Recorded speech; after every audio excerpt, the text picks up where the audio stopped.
We're just going to get started. I'm just waiting for the bell and then we can get going. Everybody doing okay? All good? All thumbs up? All good. Wonderful, wonderful, wonderful. Perfect. Do come and grab a seat. Thank you for the men who are joining the female leaders stage. We love things we love to see our men at the female leaders bar. Come and grab a seat. Perfect, perfect. Sherry, did you want to sit down at the front? You all right standing? We've got a few more coming in.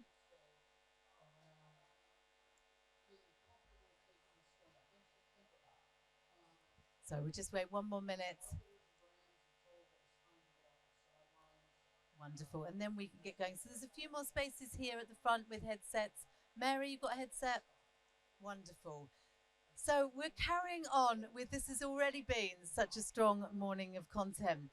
And it's actually every single speaker that I have the pleasure of speaking to today. I'm trying to think of different questions to almost just try and find lots of examples, lots of advice that we can share. And I'm absolutely delighted because I know this lady is going to provide incredible advice for you all, no pressure.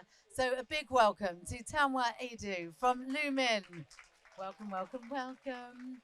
Tanwa, did you want to do a quick intro, tell everyone who you are, and just stand over here, stand just a little bit closer to me, then you're perfectly in there. Like Tell us a little bit about who you are. So, nice to meet everyone. I'm Tanwa, I'm the Chief Strategy Officer at Lumen and have been in that role for just over a year and a half. Background is very much in the advertising industry, full stop. So started my career in a media agency, then went in-house and worked at a fashion brand.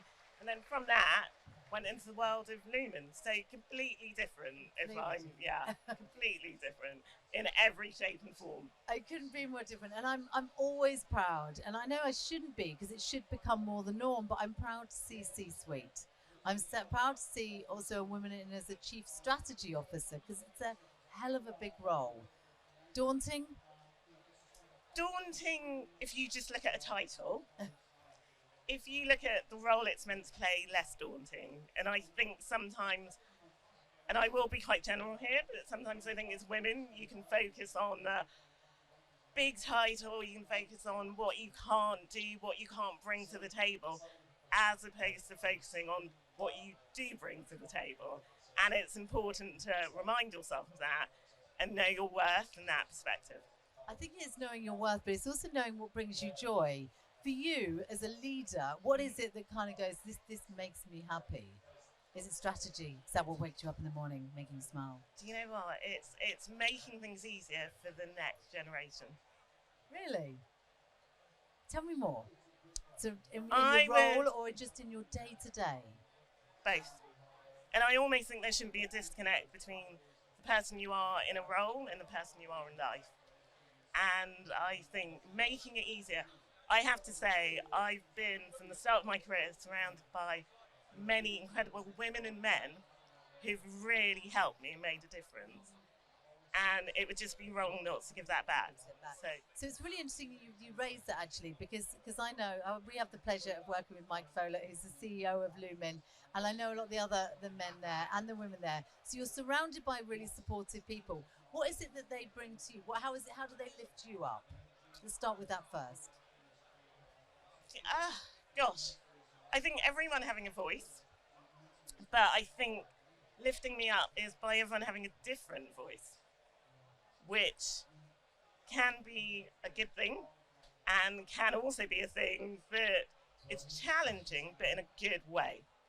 So I think being surrounded by people who don't necessarily think in the same way that you do energizes me personally. I mean, if you're just surrounded by people who think like you, life can be easy, but is it really going to keep you excited and invigorated every day? Personally, for me, no.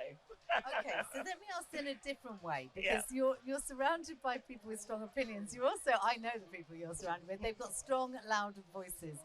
How do you get heard? And what would be your advice for people? Really, because it doesn't have to be about being loud. I kind of am one of those, I am very loud. But I think for you, it's so sincere and quietly spoken, and people listen. Is that your secret sauce? Is that how you get heard? You don't have to be loud at the table all the time, would be my advice. That you can be loud at the table at certain points, and if you don't feel you're being heard, try a different direction. And it's almost like that whole piece of don't just keep, you know, don't just think, I'm going to speak louder or I'm going to speak more. And it's almost just find your own way, but just be mindful of what's working and what's not working, is what I would say. So actually, sometimes it's almost like, I'm losing this battle. It's fine. Admit it. And then just think, I'm going to leave it for a couple of days. I'm going to try different, and then I'm going to try a different way and keep going. So don't be defeatist, but also know when it's time to stop. I think that's really good advice, and I'm going to make you go a step further. If you could put a pin in 3 things that you have to do to be a strong leader or to be heard, what would those 3 things be? Have no fear. Love it. Don't think you have all the answers. And that's part of having no fear. It's like, I went from media and marketing into a tech company at a high level. And I think sometimes you can feel pressured about that because you're thinking, I was going into an industry where I wasn't a researcher, not a tech specialist, and I'm going in at the top, so everyone's going to have expectations because everyone's looking up to you thinking, you're meant to be teaching me. So it's having that confidence and having no fear to think, I might not be able to teach you in this way, but I can teach you in other ways. Do you want 3? Yeah, because that was such a good one. But do you know what? Let's put pressure on you and have 2 more. The third thing is that whole, I worked really closely with a beauty brand a couple of years ago who had the best, most progressive CEO in terms of learning from people at the top, but ensuring you learn from people who are just joining. Because actually people who really, at the beginning of a career, almost have no fear. So it's ensuring that just because, and it's really important, even if you're at the middle level, to not think all the answers come from people at the top. But the CEO who I have, as a man who I had totally respect for, was like, he used to spend days with the grads in the company. And so again, it's actually about just not thinking your path to learning is a strict, firm path. It's almost like be open to it coming from anywhere. I think as well, and for anybody here who is a manager or a leader, be my biggest advice as well. I'm going to double up on that of saying you've got to, it doesn't, the length of time or how experienced people are really means nothing. I've learned more from the people on my team that are only starting out in their careers, and we have our values are love it, own it, improve it, and we could very quickly pass responsibility over it and just let them run with it, let them shine, let them fail, let them learn. And it's been the biggest success and the biggest pleasure of my whole career is watching the people on my team actually just flourish and thrive for it. So, well, that's just my 2 pence on that. I totally agree. So in that, because that's actually what is my radiator. They're my radiator. They're what's given me energy. For you, what are your radiators, and also what are your drains? Gosh, interesting one. Radiators would be almost people who are passionate and people who care. In what we do on a day-to-day basis, it's almost like, why should a client care? Why should a business care? But it's also, if I don't see that you're caring about what you're doing, why should I care? Why should I invest my time in listening to you or sharing my knowledge with you if I don't think that you care? How you show you care is very different, and it's not everyone showing in the same way.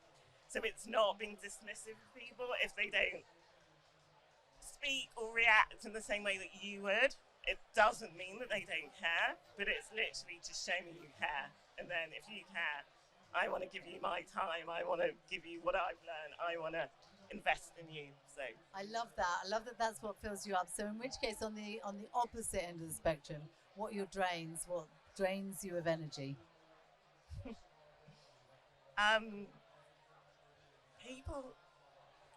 People who don't learn from mistakes. Everyone makes mistakes. Or people who don't even want to hear them. a mistake might have been made. That's probably what trains me, because again, I sort of think you can't move forward if you haven't learned from your past. Step back, exactly. I think it's actually the biggest thing is to I actually welcome failure, because I think it's what you how you learn and how you grow. Yeah. I'm curious, because we've only got a few more minutes, but I've got two big questions to ask. Does anybody here have ambitions to be in a C-suite role? Good, I'm glad. So come on, my team. Come on, that's it, perfect. Good. Hands up, nice and confident, by the way, when you do that. Put it high.